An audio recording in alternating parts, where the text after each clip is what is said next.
औद्योगिक क्रांति के कारण और उसके बाद विश्व युद्ध के कारण दोनों समय ऐसे थे कि उसके कारण पूरी दुनिया के सभी समीकरण बदल गए थे। और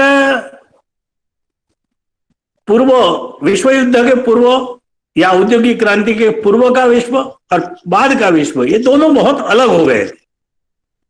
वैश्विक परिवर्तनों की दृष्टि से ये बड़ी सीमा चिन्ह माने जाते हैं। उन्होंने कहा कि ये कोरोना महामारी भी जो है वो एक प्रकार से तीसरा सीमा चिन्ह हो सकता है। पूरे विश्व की विचार करने की, आचार करने की प्राथमिकताएं बदल जाएगी और हर आपत्ति में इष्टापत्ति देखने की आदत हम लोगों को है। इसलिए हमें ऐसा लगता है कि पूरा विश्व एक बार फिर से भारत की ओर श्रद्धा से, आशा से देखेगा। लेकिन वो जिन बातों के सामने श्रद्धा और आशा से देखेगा, वो बातें कौन सी हैं? या पूरा विश्व जिसके पास से आशा रखता है जिन बातों से, भारत की परिवार व्यवस्था, भारत की पर्यावरण प्रियता, इको फ्रेंडलीनेस, भारत की संपूर्ण विश्व की चिंता करने की, संपूर्ण विश्व को परिवार मानकर विश्व की चिंता करने की मानसिकता, ये सभी बातें जो है जिसको लेकर विश्व भारत के प्रति आस्था से देखेगा। एक प्रकार से एक समय ऐसा था जब भारत का सांस्कृतिक साम्राज्य पूरी दुनिया पर था, सांस्कृतिक दृष्टि से वो विश्वगुरु था। फिर से एक बार सांस्कृतिक दृष्टि से विश्वगुरु होने का समय भारत के सामने आया है, अवसर आया है और विश्व भी उसी बातों में विश्वास करने लगा है। अंतर्राष्ट्रीय योग दिन है, आयुर्वेद की अंतर्राष्ट्रीय जो मान्यता मिल रही है वो है, ऐसी कई बातें हैं। और 130 कोटि की इतनी घनिष्ठ जनसंख्या होने के बाद भी जो स्थिति अमेरिका की आई है या चाइना की आई है या कई पाश्चात्य देशों की आई है, जो भौतिक दृष्टि से अधिक सुसंपन्न हैं, फिर भी इस महामारी का बहुत बड़ी मात्रा में शिकार हुए हैं, उनके मन में ये विचार आता है कि 130 कोटि लोग, उसमें से आधे लोग झोपड़पट्टियों में रहते हैं, सेवा बस्तियों में रहते हैं। ऐसे देश में जो भौतिक दृष्टि से सुसंपन्न नहीं है, ऐसे देश में भी इतना बचाव कैसे हो सका है या इतनी अच्छी स्थिति कैसे रह चुकी है, इसका विचार लॉकडाउन इसका एक ये है। लेकिन ये तो तात्कालिक एक ये है। लेकिन भारत की जीवन पद्धति, भारतीय जीवन पद्धति, ये भारतीय जीवन पद्धति के बारे में एक नए से सोच प्रारंभ हुई है, हो गई है, होने वाली है और दिनों दिन पूरे विश्व में वो बढ़ते जाने वाली है, ये निश्चित है। तब मेरे मन में एक प्रश्न आता है कि भारतीय जीवन पद्धति जिसके तरफ आज विश्व आशा की दृष्टि से देखेगा ऐसा हमें लगता है, उसके प्रति भारत की जो प्रजा है, भारत की जो जनता है, उसमें श्रद्धा जागरण की आवश्यकता है कि नहीं? जिस परिवार व्यवस्था को विश्व बंधुत्व या विश्व सारा परिवार इस संकल्पना तक हम ले जा सके हैं सांस्कृतिक दृष्टि से या सैद्धांतिक दृष्टि से, उस परिवार व्यवस्था के बारे में राष्ट्रीय स्वयंसेवक संघ को एक गतिविधि के नाते वो काम प्रारंभ करना पड़ता है, परिवार प्रबोधन का। इसका अर्थ यह है कि भारतीय मानसिकता परिवार व्यवस्था की जो कल्पना भारत की थी उसके साथ मन से जुड़ी हुई नहीं है। आज लॉकडाउन के कारण सब ठप हो गया है, तब पर्यावरण ठीक हो रहा है और गंगा शुद्ध हो रही है, नर्मदा शुद्ध हो रही है, लेकिन और भारतीयता के प्रति, स्वदेशी के प्रति इतना लगाव बढ़ रहा है। ये एक प्रकार से भय के कारण है या उसके प्रति श्रद्धा के कारण है। जैसे 10वीं की या 12वीं की परीक्षा देने के लिए जाता है जो विद्यार्थी, वो जाते जाते हनुमान जी को एक श्रीफल भी चढ़ा देता है और प्रणाम करके जाता है। ये उसकी उनके प्रति श्रद्धा है या परीक्षा का भय है? तो मुझे लगता है कि आज जिन बातों की प्रशंसा हो रही है और विश्व इसके तरफ जा रहा है, ऐसी जो बड़ी गर्व से घोषणाएं हो रही है, उसमें उसके अनुपालन में श्रद्धा से अधिक भय का प्रमाण अधिक है, ऐसा मुझे लगता है। तो इन बातों के जिसके आधार पर संपूर्ण विश्व की सुरक्षा होने वाली है, उन बातों के प्रति भारतीय समाज की श्रद्धा जागृत करना, यह भी एक बहुत बड़ा काम हम पर आने वाला है। हम पर माने संघ के वैचारिक क्षेत्र पर आने वाला है, पूरे संघ पर आने वाला है। ये एक बात है। ये श्रद्धा जागरण के लिए क्या करना और किस प्रकार से नई पीढ़ी के मन में इस श्रद्धा को जागृत करना, हमारे मन में करना, और उसका संक्रमण कैसे करना, यह भी एक संक्रामक रोग है। ये श्रद्धा जागरण भी एक कोरोना जैसा संक्रामक है, ऐसा ही संक्रामक है जो हम में है, तो सामने वाले को उसका संक्रमण हो सकता है। इस दृष्टि से हमारी भारतीय जीवन पद्धतियां, जिसका पुनर्स्थापन करने के लिए राष्ट्रीय स्वयंसेवक संघ ने परिवार प्रबोधन गतिविधि प्रारंभ की है, उस परिवार प्रबोधन को वैचारिक दृष्टि से हम मान्यता कैसे दिला सकेंगे, ये बात भी हमारे सामने आएगी, ऐसा मुझे लगता है। नॉट नेसेसरी कि जो मुझे लगता है वो आपको भी लगे, यह आवश्यक नहीं। दूसरी बात मेरे मन में यह आती है कि, और ये बात माननीय सुरेश जी ने भी यहां बड़ौदा में वैचारिक समूह की केंद्रीय बैठक हुई थी, उसमें कही थी कि हम अगर भारत को विश्व में पुनर्प्रस्थापित करना चाहते हैं तो एक दूसरा काम उन्होंने दिया था। एक मैं दूसरा काम आपको भी बता रहा हूं कि हम भारत की पुनर्स्थापना अगर भारतीयों के मन में करना चाहते हैं और एक प्रकार से औपनिवेशिकता, मानसिक औपनिवेशिकता में से निकलना चाहते हैं, तो 1800 से लेकर 1857 से के बाद से लेकर या 1800 से लेकर 1950 तक हर भाषा में भारत का सर्वश्रेष्ठीय प्रभुत्व, सर्वक्षेत्रीय प्रभुत्व जो अंग्रेजों के आने के पहले था, उसको प्रस्थापित करने वाला और उस प्रभुत्व को नष्ट करने के लिए किस प्रकार के षड्यंत्र किए गए और किस प्रकार से उन षड्यंत्रों को का इम्प्लीमेंटेशन किया गया, ये दोनों बातें, ये तीनों बातें लिखने वाली अनेक पुस्तक, अनेक ग्रंथ लेखन विश्व की, भारत की हर भाषाओं में, हर प्रांतों में लोगों ने किया है। तो माननीय सुरेश जी ने सभी के लिए एक जो भविष्य का एक प्रकार से होमवर्क कह सकते हैं, ऐसा दिया है कि हर भाषा में ऐसी बातें हैं जैसी धर्मपाल जी ने लिखी है। पुनरुत्थान ने धर्मपाल के सभी साहित्य को 11 खंडों में एक प्रकार से संकलित करके प्रकाशित किया। अगर वो पढ़ेंगे तो सूत्र रूप में ये सुरेश जी जो बात कह रहे हैं वही है। इकबाल ने कहा था कि कुछ बात है कि स्त्री मिटती नहीं हमारी। वो कौन सी बात है ये मुसलमान तो नहीं समझ सके, मुस्लिम आक्रमक नहीं समझ सके, इसलिए 800 साल के आक्रमण में उन्होंने शारीरिक अत्याचार किए, मंदिर तोड़े, गाय काटी, जो भी किया, लेकिन वो भारत को भारत नहीं मिटा सके। इसलिए उसने कहा कि कुछ बात है कि हस्ती मिटती नहीं है हमारी। अंग्रेजों ने 200 वर्ष में ये कौन सी बात है कि जिसके कारण 800 साल के आक्रमण के बाद भी भारत के नाते खड़ा है, इसका बहुत अध्ययन किया, गहन अध्ययन किया। भारत में अंग्रेजी शासन की प्रस्थापना या अंग्रेजी विचार की प्रस्थापना, जिसके बाद स्वतंत्र होने के बाद भी हम मानसिक औपनिवेशिकता में से नहीं निकल सके हैं। दत्तोपंत जी ने मॉडर्नाइजेशन विदाउट वेस्टर्नाइजेशन नाम की एक पुस्तिका लिखी। उसमें उन्होंने लिखा है कि हम तो आनो भद्राहा कर्तव्यो यंतु विश्वतः मानते हैं, विश्व से आने वाले सभी सभी कुछ अच्छा जो है वो हमें स्वीकार्य है, यही हम मानते हैं।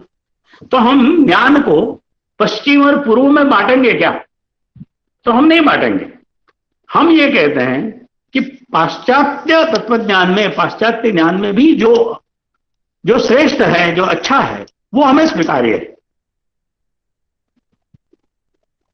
तो फिर ये क्यों लिखा? तो उन्होंने कहा कि ज्ञान का आत्मसातीकरण करने की आवश्यकता है, अनुकरण करने की आवश्यकता नहीं है। अनुकरण मानसिक गुलामी को जन्म देता है, आत्मसातीकरण हर अच्छी चीज को अपने अनुकूल करने की मानसिकता बनाता है। इसलिए आत्मसातीकरण की मानसिकता खड़ी करना, ये जो वैचारिक औपनिवेशिकता की मानसिकता जो आज भी भारत के सर्वसामान्य मनुष्य में या पढ़े लिखे मनुष्य में जो स्थित है, उसको निकालना पड़ेगा। उस दृष्टि से उन्होंने कहा कि 1800 से लेकर 1950 तक हर भाषा में विपुल साहित्य लिखा गया है। उस साहित्य का संकलन करना, स्वाभाविक ही किसी प्रादेशिक भाषा में लिखा होगा तो उसको सभी भाषाओं में उपलब्ध कराना, अंग्रेजी में लिखा है तो उसको भी भारतीय भाषाओं में उपलब्ध कराना, और पूरे भारत के लिए वो साहित्य उपलब्ध कराना, ये वैचारिक समूह ने बड़ा चुनौती भरा होमवर्क मानना चाहिए भविष्य के लिए, ऐसा माननीय सुरेश जी ने कहा था। इस दृष्टि से हम अभी पहले इसमें हमारे प्रांतों में ऐसा लिखी गई जो बातें हैं, उन बातों का मूल्यांकन करना, उनका संकलन करना, और एक सामग्री कौन सी बातें हिंदी में लिखी होगी तो भारत की दक्षिण की भाषाओं में है, गुजराती में है, मराठी में है और दक्षिणी की भाषाओं में है। उन भाषाओं में कैसे करेंगे ये बाद में योजना करेंगे, लेकिन अभी एक काम उसका है संकलन करना। क्या हमारे पास ऐसी 200 किताबें हैं कि जिसको हम अन्य भाषाओं में देंगे तो भी पूरा भारत उनके ध्यान में आएगा। तो ये एक दूसरी बात, ये हम लोगों ने ध्यान में रखनी है। आप सभी लोग विद्वान लोग हैं, इसके साथ जुड़े हुए, शिक्षा के साथ या अध्ययन के साथ जुड़े हुए लोग हैं, इसलिए आप ये समझ सकते हैं।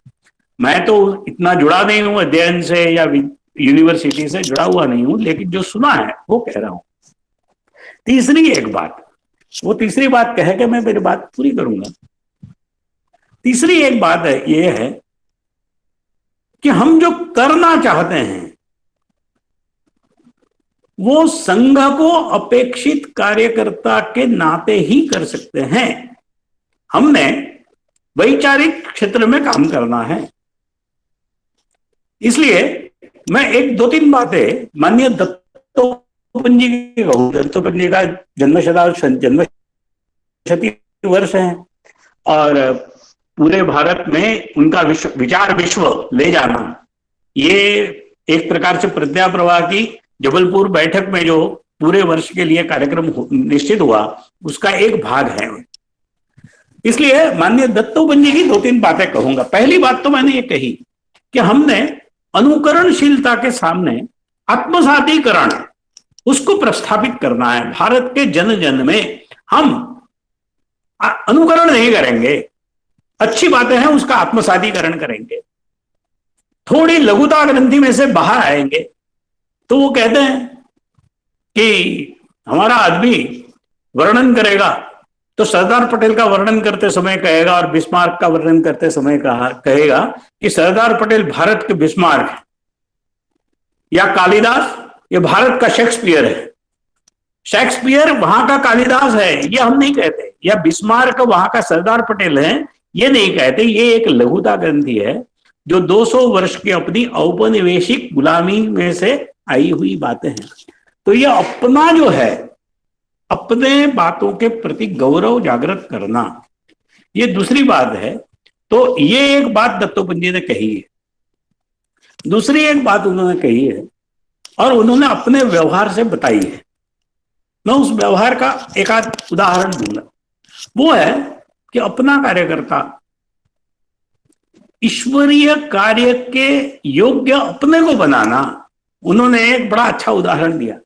उन्होंने कहा कि एक शाखा में, एक कार्यक्रम में मेरा बौद्धिक था, मेरे एक चाचा भी वो सुनने के लिए आए थे। वो तो देहात में रहते थे, कोई यूनिवर्सिटी की डिग्री उनके पास नहीं थी, और एक स्वयंसेवक के नाते बौद्धिक सुनने आए थे। मैं एक प्रचारक के नाते बौद्धिक दे रहा था। तो मैंने कहा कि हम ईश्वरीय कार्य कर रहे हैं, इसलिए ईश्वर हमें सब प्रकार की सहायता करेगा, या सब प्रकार की अनुकूलता उत्पन्न कर देगा। बौद्धिक पूरा हुआ, उन्होंने कहा, हम घर गए, भोजन करने बैठे तो मेरे चाचा ने कहा, कह रहे तू बौद्धिक दे रहा था, हम जो कहते हैं कि त्वदीयाय कार्याय बद्धा कटियम, ये ठीक है क्या? तो उन्होंने कहा हाँ ठीक है। तो उन्होंने कहा कि तुम ईश्वर का कार्य कर रहे हो या ईश्वर तुम्हारा कार्य कर रहा है? तो उन्होंने कहा नहीं, हम ईश्वर का कार्य कर रहे हैं। तो अगर आप ईश्वर का कार्य कर रहे हैं तो आपके अनुकूल ईश्वर को बनना है, या ईश्वर को जैसा कार्यकर्ता चाहिए वैसा आपको करना है? ईश्वर को अपना लक्ष्य पूर्ण करने के लिए जिस प्रकार का कार्यकर्ता चाहिए ऐसा कार्यकर्ता आपने बनना है, या आपको जिस प्रकार का कार्यकर्ता चाहिए उस प्रकार का ईश्वर को बनना है? दत्तोपंत जी ने कहा कि मेरे ध्यान में आया कि हम क्या बोल रहे हैं, क्या सोच रहे हैं। तो कार्य के लिए, और वो उन्होंने ऐसा कहा कि हमारा लक्ष्य क्या है, संघ का लक्ष्य क्या है? तो संघ का तो लक्ष्य यही है कि परित्राणाय साधूनाम विनाशाय च दुष्कृतम्, धर्म संस्थापनार्थाय, धर्म संस्थापना का ईश्वर ने प्रकट किया हुआ जो लक्ष्य है वही संघ का लक्ष्य है। संघ का जय जयकार करना ये संघ का लक्ष्य नहीं है। इसलिए वो एक हमेशा ऐसा कहते थे कि कभी हमारे हाथ पर चोट आती है, हाथ पर चोट आती है, घाव लग जाता है, जैसे जैसे घाव भरना शुरू होता है तो ऊपर एक कठोर पड़ जम जाता है। तो हमारी क्या इच्छा होती है? तो ये घाव लगा उसकी निशानी के नाते, ये जो कठोर पड़ हुआ है, हमारी त्वचा जो कड़क हो गई है, वो ऐसी ही रहे, 1 2 4 5 साल रहे, हम लोगों को बता सके कि मुझे इतना बड़ा घाव हुआ है। ऐसा मनुष्य के मन में रहता है क्या? तो वो कहते थे वो नहीं रहता है। और हाथ नॉर्मल हो जाए, वो जो घाव पर जो झिल्ली लगी है वो निकल जाए और घाव नॉर्मल हो जाए, यही इच्छा रहती है। वो कहते थे कि राष्ट्रीय स्वयंसेवक संघ भी राष्ट्रदेव के शरीर पर लगा घाव वो भरता जा रहा है, तब जो झिल्ली लगती है उस प्रकार की झिल्ली है। इसलिए संघ की इच्छा क्या है कि संघ का समाज में विलीनीकरण हो जाए। इसलिए हम समाज में संगठन नहीं करते हैं, समाज का संगठन करते हैं। ये दूसरी मानसिकता हर क्षेत्र में काम करने वाले प्रत्येक कार्यकर्ता की बननी चाहिए। कार्यकर्ता प्रशिक्षण की जो आवश्यकता है, अपनी अपनी विधा तो सब लोग जानते हैं, विद्वान है, हम क्या उनको सिखाएंगे। लेकिन संघ के कार्यकर्ता के नाते सोच की जो आवश्यकता है वो ये है। और दत्तोपंत जी ने 2 बातें कही। एक, उनको पद्मश्री देना निश्चित हुआ। अब अपनी ही सरकार दे रही थी, अटल जी की सरकार दे रही थी, जो देने वाले थे, निर्णय करने वाले थे, उनके भी बड़े अच्छे संबंध निश्चित रूप से दत्तोपंत जी के साथ रहे। लेकिन दत्तोपंत जी ने क्या कहा?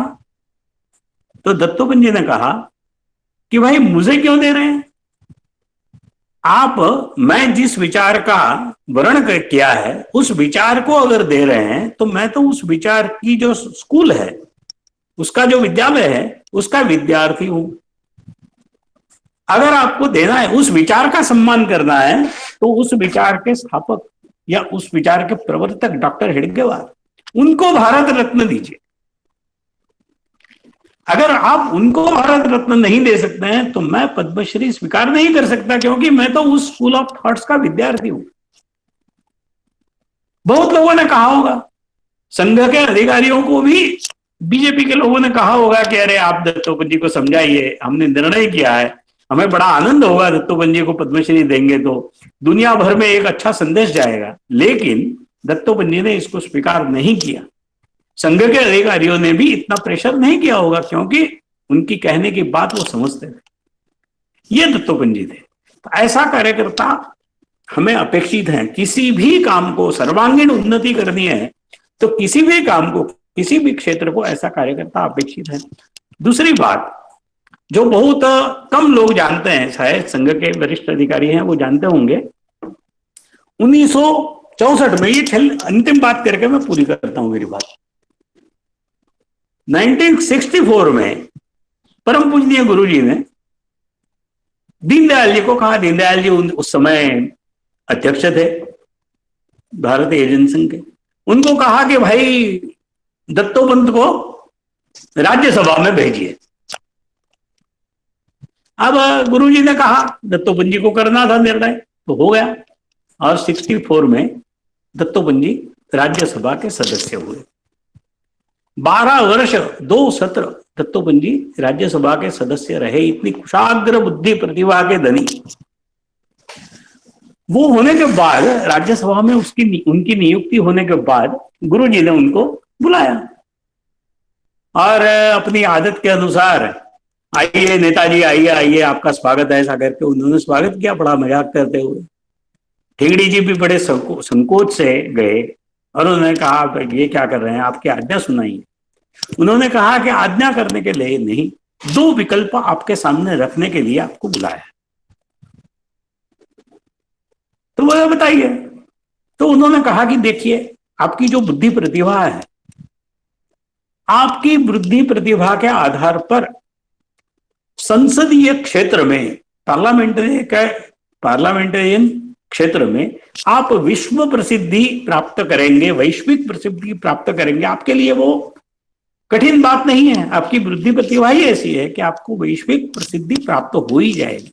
ये एक बात आपके सामने है, ये एक आप कर सकते हैं। दूसरा, हर पार्टी में, सभी पॉलिटिकल पार्टियों में जो अच्छे लोग हैं, वो अच्छे लोगों से संबंध बनाना और उनसे दोस्ती करना, संपर्क बढ़ाना, ये एक काम भी आप कर सकते हैं।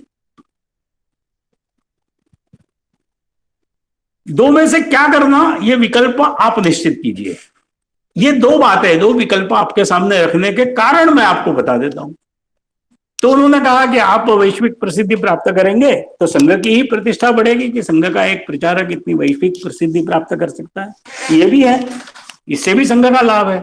और दूसरी बात उन्होंने कही कि आज की जो गवर्नमेंट है, उस समय की जो कांग्रेस गवर्नमेंट थी, उसको देखते हुए उन्होंने कहा कि आज की सरकार बहुत गति से तानाशाही की ओर बढ़ रही है, और ये जब तानाशाही स्वीकार करेगी, भारत पर तानाशाही को प्रस्थापित करेगी, तब उसका सामना करना ये केवल जनसंघ के बलबूते की बात नहीं होगी।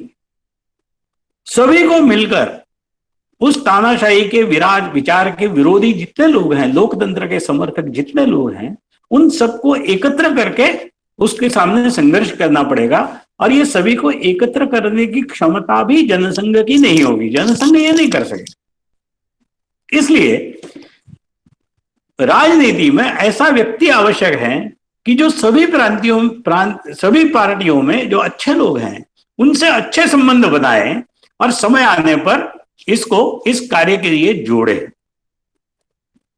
आप दोनों में से कोई भी विकल्प स्वीकार कर सकते हैं। मेरी एक ही प्रार्थना है कि मेरे मृत्यु तक हमारे दोनों के बीच में हुई ये जो चर्चा है, वो किसी को नहीं बताना। ऐसा करके उन्होंने छोड़ दिया। अब दत्तोपंत जी के लिए तो गुरु जी की इच्छा ही आज्ञा थी, और उनको पता था क्या करना चाहिए और क्या अपेक्षा है। तो उन्होंने वो वैश्विक प्रसिद्धि, दत्तोपंत ठेंगड़ी की वैश्विक प्रसिद्धि वाला विषय छोड़ दिया। कितने लोगों को पता होगा कि 12 वर्ष तक दत्तोपंत जी राज्यसभा के सदस्य रहे। अभी मैंने राकेश सिन्हा को बताया है कि उनका राज्यसभा 12 वर्ष की राज्यसभा का कार्य, इसके ऊपर एक छोटी सी पुस्तिका लिखी है। इसको भी सबको जानने की आवश्यकता है।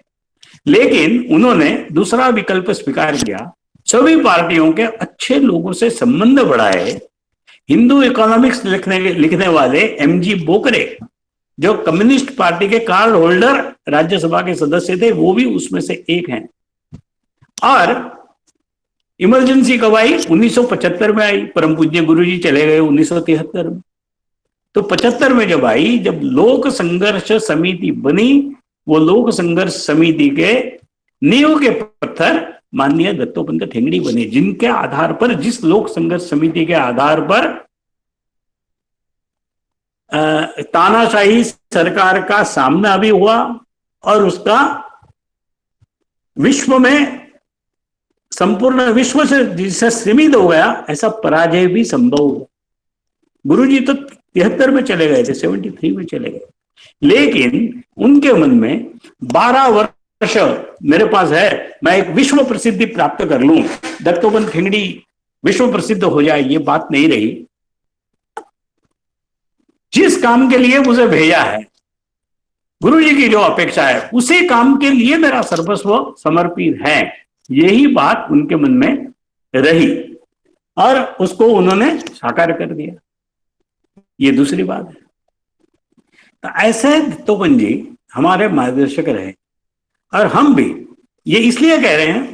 मैं तीसरी बात इसी को करूंगा कि ये बात क्यों करनी पड़ती है। हम सब ये जानते हैं, हमें से बहुत लोग ये जानते होंगे, और ये बात भी, ये घटना भी दत्तोपंत जी की मृत्यु के बाद ही प्रकाश में आई है। मुकुंद गोरे करके एक प्रचारक वहां थे भारतीय मजदूर संघ में, उन्होंने दत्तोपंत जी के कुछ संस्मरण लिखे उनकी मृत्यु के बाद, उसमें उन्होंने इसका उल्लेख किया। दत्तोपंत जी के मृत्यु तक भी दत्तोपंत जी ने किसी से ये बात नहीं की। ये दूसरी बात। और ये बातें हमने आज क्यों रखने की, सामने रखने की या विचार करने की आवश्यकता है, तो वो कहते थे कि जब आप विजय के अंतिम सोपान पर होंगे, तो वो रामायण का एक उदाहरण देते थे, राम रावण युद्ध का, कि पहले दिन से 81 दिन, 81 दिन वो युद्ध चला। देवता भी चाहते थे कि रावण का विजय हो, इसलिए आकाश में आते थे और युद्ध देखते थे और जय हो जय हो करते थे, लेकिन किसकी जय हो नहीं कहते थे, क्योंकि उनको डर था कि अरे रावण का विजय हो गया।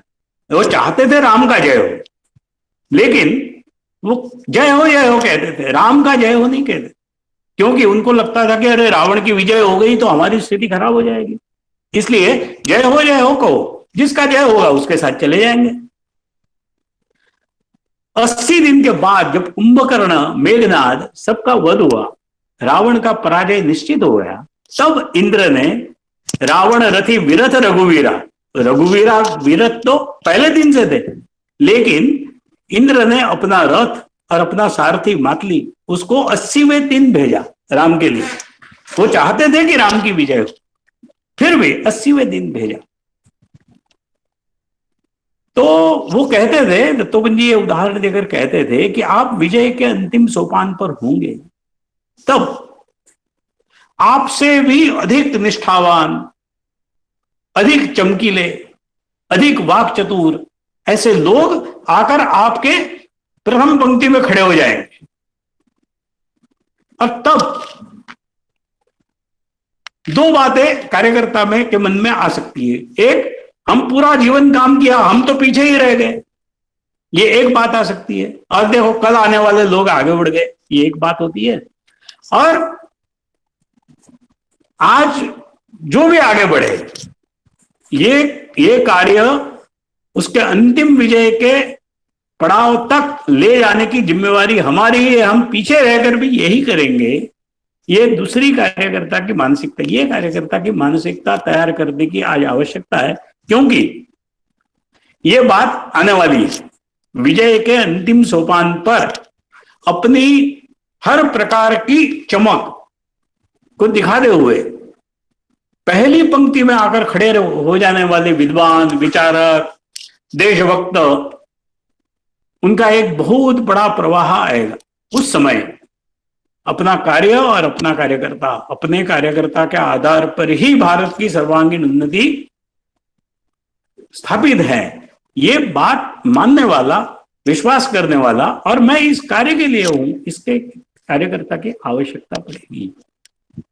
इस दृष्टि से दत्तोपंत जी का विचार विश्व, तो मॉडर्नाइजेशन विदाउट वेस्टर्नाइजेशन, और 55 किताबें उन्होंने लिखी है, उन्होंने कई पुस्तकों की प्रस्तावना लिखी है, उसकी एक प्रस्तावना नाम से पुस्तक है, उसका तो अध्ययन करना वैचारिक दृष्टि से आवश्यक ही है, लेकिन इस कार्य के वाहक कार्यकर्ता हम हैं। उस दृष्टि से आज हमने किस प्रकार से सोचने की आवश्यकता है और हमारे कार्यकर्ताओं तक, नीचे तक किस प्रकार का विचार ले जाने की आवश्यकता है, उस दृष्टि से किस प्रकार के अध्ययन वर्गों की आवश्यकता है, अभ्यास वर्गों की आवश्यकता है। आगे आने वाले जो विषय हैं, जो प्राथमिकताएं हैं, पूरे विश्व के समीकरण बदलेंगे, तब हमारे सामने जो आएंगे विषय, चुनौतियां भी आएंगी, अवसर भी आएंगे, उसका लाभ लेने के लिए किस प्रकार का कार्यकर्ता हमने तैयार करना है। ये तीनों बातें समझना, विचार करना, उसका चिंतन करना, उसके बारे में विमर्श करना, और ये पूरा साल ऐसे कार्यकर्ताओं को तैयार करने में ही हमारा चला जाएगा। इस दृष्टि से हम इन बातों को सोचे। इस दृष्टि से आप लोग सब प्रमुख कार्यकर्ता हैं, जिस क्षेत्र में आपको काम करना है उस क्षेत्र के आप न्याता है। आपके जैसा न्याता मैं नहीं हूं, आपके जैसा अध्ययनशील भी मैं नहीं हूं। केवल जिस कार्य के लिए हम हैं, उस कार्य की दृष्टि से हमारे लोगों ने जो मार्गदर्शन दिया है, उस दृष्टि से दो तीन बातें मैंने आपको कही है।